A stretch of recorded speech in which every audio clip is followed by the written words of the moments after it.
আসসালামু আলাইকুম। ফোনের অ্যাপ সরাতে পারছি না।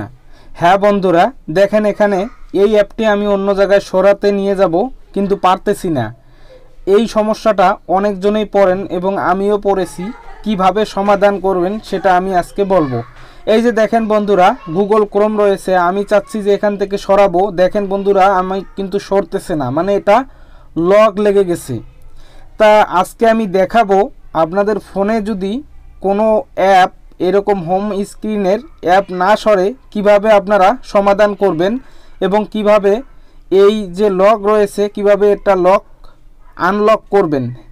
চলুন তাহলে ফুল ভিডিওটি দেখাই দেই কিভাবে স্ক্রিনের অ্যাপ সরাতে হয়। এই যে দেখেন বন্ধুরা, সরতেছে না, মানে আমি এত চেষ্টা করতেছি এই অ্যাপগুলা সরতেছে না। তা চলুন ফুল ভিডিওটি শুরু করি। প্রথমে আপনার ফোনের সেটিং অপশনে চলে যাবেন। যাওয়ার পর দেখেন বন্ধুরা, এখানে কিন্তু আমি পোকো X3 ফোনে দেখাচ্ছি। আপনারা যে কোনো ফোনেই হোক না কেন এই সেটিং অপশনে চলে আসলে এখানে বের করবেন হোম স্ক্রিন। এই যে দেখেন বন্ধুরা, আমি চলে আসলাম হোম স্ক্রিন। তো অবশ্যই আপনারা যে কোনো ফোনের সেটিংয়ে আসলে এরকম হোম স্ক্রিন বের করবেন। করার পর এখানে একটা ক্লিক করবেন। এখানে ক্লিক করলে দেখেন বন্ধুরা, আপনাদের সামনে এরকম একটি ইন্টারফেস চলে আসবে এবং নিচের দিকে গেলে আপনারা দেখতে পারবেন। এই যে দেখেন বন্ধুরা, লক হোম স্ক্রিন লেআউট, ঠিক আছে। এই যে এটা আমার অন করা আছে, তো অবশ্যই আপনারা এইটা অফ করে দিবেন। এই যে দেখেন আমার এটা অন করা আছে যে লক হোম স্ক্রিন লেআউট, তো এটা আমি অফ করে দিচ্ছি। এরপর আমি যে কোনো অ্যাপ যে কোনো জায়গা থেকে সরাই নিয়ে যেতে পারবো।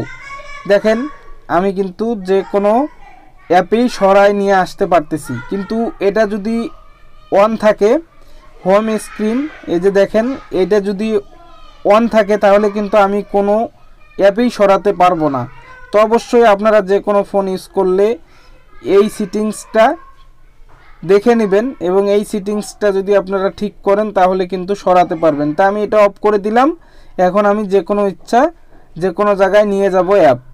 তো হ্যাঁ বন্ধুরা, আজকে আমি দেখাইলাম হোম স্ক্রিনের অ্যাপ সরাতে না পারলে কিভাবে সরাবেন। সবাই ভালো থাকবেন। আসসালামু আলাইকুম।